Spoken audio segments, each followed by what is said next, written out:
നമസ്കാരം. വംശനാശം വന്നുകൊണ്ടിരിക്കുന്ന സിംഹവാലൻ കുരങ്ങിനെ പോലെയാണ് ഇന്ത്യയിൽ കമ്മ്യൂണിസം ഇനി ബാക്കി നിൽക്കുന്നത് കേരളത്തിൽ മാത്രമാണ്. രാജ്യത്തെ ഒരേ ഒരു സംസ്ഥാനത്ത് മാത്രമാണ്, നമ്മുടെ കേരളത്തിൽ മാത്രമാണ് ഒരു കമ്മ്യൂണിസ്റ്റ് മുഖ്യമന്ത്രി ഉള്ളത്. അതും അവസാനമായി. ഇനിയൊരു കമ്മ്യൂണിസ്റ്റ് മുഖ്യമന്ത്രി രാജ്യത്ത് എവിടെയെങ്കിലും ഉണ്ടാകുമോ എന്നുള്ള കാര്യത്തിൽ യാതൊരു ആശങ്കയും നമുക്ക് വേണ്ട. അങ്ങനെ ഉണ്ടാകാൻ വഴിയില്ല. കാരണം അത്രയേറെ ഈ പ്രസ്ഥാനം തകർന്നടിഞ്ഞു കഴിഞ്ഞിരിക്കുന്നു എന്നുള്ളതാണ്. ഇപ്പോൾ പശ്ചിമ ബംഗാളിൽ തെരഞ്ഞെടുപ്പ് നടക്കാൻ പോവുകയാണ്. 33 കൊല്ലം നീണ്ട 33 കൊല്ലം CPM ഭരിച്ച ഒരു സംസ്ഥാനമാണ് പശ്ചിമ ബംഗാൾ. അവരുടെ ആ ഭരണത്തിൻ്റെ മികവ് കൊണ്ടാണ് ആ സംസ്ഥാനം അത്രയേറെ തകർന്നടിഞ്ഞത്.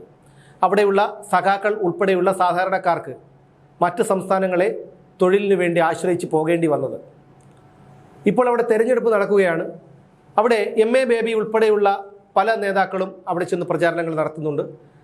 അവിടെ പശ്ചിമ ബംഗാളിലെ CPMൻ്റെ സംസ്ഥാന കമ്മിറ്റി ഓഫീസിൻ്റെ അവസ്ഥയൊക്കെ നമ്മൾ കണ്ടതാണ്.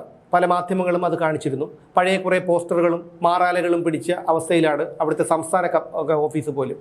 അവിടെ കുറേ മുഴുവൻ സമയ പ്രവർത്തകരൊക്കെ അവിടെ ഒന്നോ രണ്ടോ പേര് ഇരിക്കുന്നുണ്ടെന്നല്ലാതെ അവിടെ മാധ്യമങ്ങളോട് പ്രതികരിക്കാൻ പോലും തക്ക ശേഷിയുള്ള ഒരു നേതാവില്ല. സ്വാഭാവികമായും 33 കൊല്ലം തങ്ങൾ ഭരിച്ച ഒരു സംസ്ഥാനത്ത് ഒരു തെരഞ്ഞെടുപ്പ് നടക്കുമ്പോൾ അവിടെ ചെന്ന് ഒരു റാലിയിൽ പങ്കെടുക്കുകയോ അല്ലെങ്കിൽ ഒന്നോ രണ്ടോ വേദികളിൽ പ്രസംഗിക്കുകയോ ഒക്കെ ചെയ്യേണ്ടത് ഒരു കമ്മ്യൂണിസ്റ്റ് മുഖ്യമന്ത്രിയുടെ കടമയാണ്.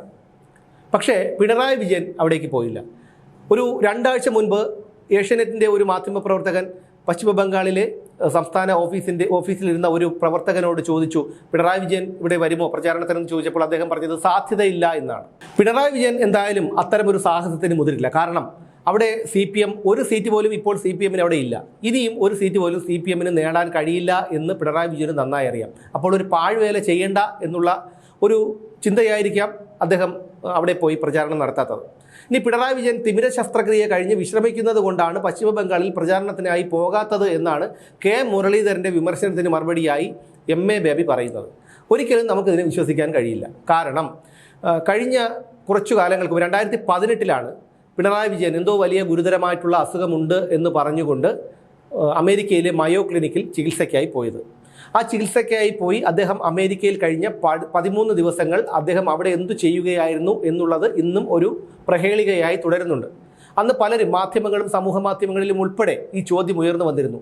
മുഖ്യമന്ത്രി പൊതുജനങ്ങളുടെ പണമെടുത്ത് വിദേശ രാജ്യത്ത് ചികിത്സയ്ക്ക് പോകുമ്പോൾ അദ്ദേഹം അവിടെ ഏതൊക്കെ പരിപാടികളിലാണ് പങ്കെടുക്കുന്നത് എന്നൊക്കെ പലരും ചോദിച്ചിരുന്നു. എന്തൊക്കെയാണ് അവിടെ ചെയ്യുന്നത്, ഏത് ആശുപത്രിയിലാണ് അദ്ദേഹം ചികിത്സിക്കുന്നത് എന്നൊക്കെ പലരും ചോദിച്ചിരുന്നു. പക്ഷേ ഒരാളുടെ രോഗത്തെപ്പോലും അവഹേളിക്കുന്നോടാ എന്ന് ചോദിച്ചുകൊണ്ടായിരുന്നു കമ്മിക്കൂട്ടങ്ങൾ ഈ ചോദ്യങ്ങളെ നേരിട്ടത്. പിന്നീട് ആൾക്കാരും അതിനെക്കുറിച്ച് മിണ്ടിയില്ല. ദിവസങ്ങൾക്ക് ശേഷം മടങ്ങി വന്ന പിണറായി വിജയൻ പറഞ്ഞത് ഇനി ഇടയ്ക്കിടയ്ക്ക് അമേരിക്കയിൽ പോകണം, തുടർ ചികിത്സ ആവശ്യമാണ്, പരിശോധനയ്ക്ക് പോകണം, മാസങ്ങൾ കൂടുമ്പോൾ പോകണം എന്നൊക്കെയാണ്. പക്ഷേ നിർഭാഗ്യവശാൽ അതിനുശേഷം കോവിഡ് വന്നു. പിണറായി വിജയൻ പോയില്ല. ലോകത്തുള്ള എല്ലാ വിമാനത്താവളങ്ങളും അടഞ്ഞു കിടക്കുന്ന ഒരു സ്ഥിതി 1.5 വർഷത്തോളം ഉണ്ടായി. ലോക്ക്ഡൗണും മറ്റും എല്ലാ രാജ്യങ്ങളെയും ബാധിച്ചു. പിണറായി വിജയനും സ്വാഭാവികമായിട്ടും അമേരിക്കയിലേക്ക് പോകാൻ കഴിഞ്ഞില്ല. അദ്ദേഹം അമേരിക്കയിലെ ചികിത്സ കഴിഞ്ഞ് വന്നതിന് ശേഷം നമ്മളോട് പറഞ്ഞത് തുടർ ചികിത്സയ്ക്കായി മാസങ്ങൾ കൂടുമ്പോൾ അവിടെ പോകണമെന്നാണ്. പക്ഷേ പിണറായി വിജയൻ വർഷങ്ങളോളം പോയില്ല. പിന്നീട് അതേക്കുറിച്ച് കേട്ടതുമില്ല. ഇനി അത് മാത്രമല്ല, അമേരിക്കയിലെ മയോ ക്ലിനിക്കിലേക്ക് പരിശോധനയ്ക്കായി പോകാൻ കഴിയാത്ത സാഹചര്യത്തിൽ രാജ്യത്തെ തന്നെ മറ്റേതെങ്കിലും, അല്ലെങ്കിൽ ചെന്നൈയിലൊക്കെ അപ്പോളോ ഹോസ്പിറ്റൽ പോലെയുള്ള വലിയ വലിയ ഹോസ്പിറ്റലുകളുണ്ട്, അല്ലെങ്കിൽ തിരുവനന്തപുരത്ത് കിംസ് പോലെയുള്ള ഒരുപാട് ഹോസ്പിറ്റലുകൾ നമ്മുടെ സംസ്ഥാനത്ത് തന്നെയുണ്ട്. അവിടെ എങ്ങാനും പോയി ഒരു പരിശോധന നടത്തിയതായി പോലും നമുക്ക് ആർക്കും അറിവില്ല.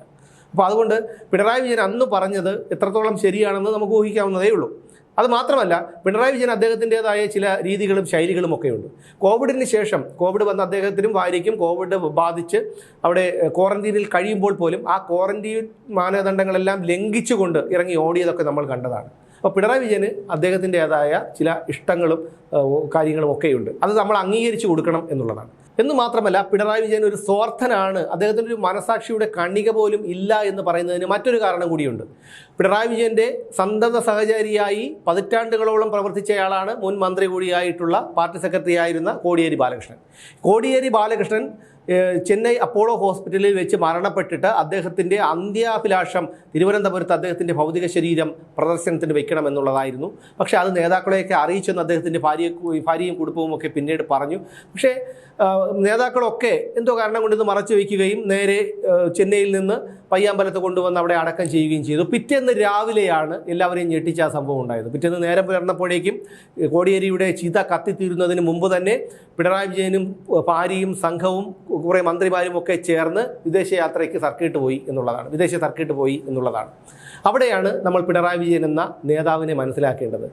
ആരോടും യാതൊരു കൂറുമില്ല, ആരോടും യാതൊരു സ്നേഹവുമില്ല. ഉള്ളത് ആകെ മക്കളോടും കുടുംബത്തോടും മാത്രമാണ്. അല്ലാതെ പതിറ്റാണ്ടുകളായി തന്നോട് പ്രവർത്തിച്ച ഒരു വ്യക്തിയോട് പോലും ഇത്തരത്തിൽ പെരുമാറാൻ കഴിയുന്ന ഒരു മനുഷ്യനാണ് പിണറായി വിജയൻ എന്ന് കാണിച്ചു തരികയായിരുന്നു അദ്ദേഹം. എന്തായാലും ഇനി വളരെ കുറച്ച് ദിവസങ്ങൾ മാത്രമേ ക്ലിഫ് ഹൗസിൽ പിണറായി വിജയന് കുടുംബസമേതം വാണരുളാൻ കഴിയുകയുള്ളൂ. ബംഗാളിലേക്ക് പോയി 4-5 ദിവസങ്ങൾ നഷ്ടപ്പെടുത്തണ്ട എന്ന് അദ്ദേഹം ചിന്തിച്ചിട്ടുണ്ടാകും. നിലവിൽ ഒരു സീറ്റ് പോലും ബംഗാളിൽ CPM-നില്ല. ഇത്തവണയും അതുതന്നെയായിരിക്കും സ്ഥിതി. ഇത് പിണറായി വിജയനും അറിയാം. അതുകൊണ്ടാണ് ബംഗാളിലേക്ക് പോയി തെരഞ്ഞെടുപ്പ് പ്രചരണത്തിൽ പങ്കെടുക്കേണ്ട എന്ന പാഴ്വേലയിലേക്ക് അദ്ദേഹം എത്താതിരിക്കുന്നത്.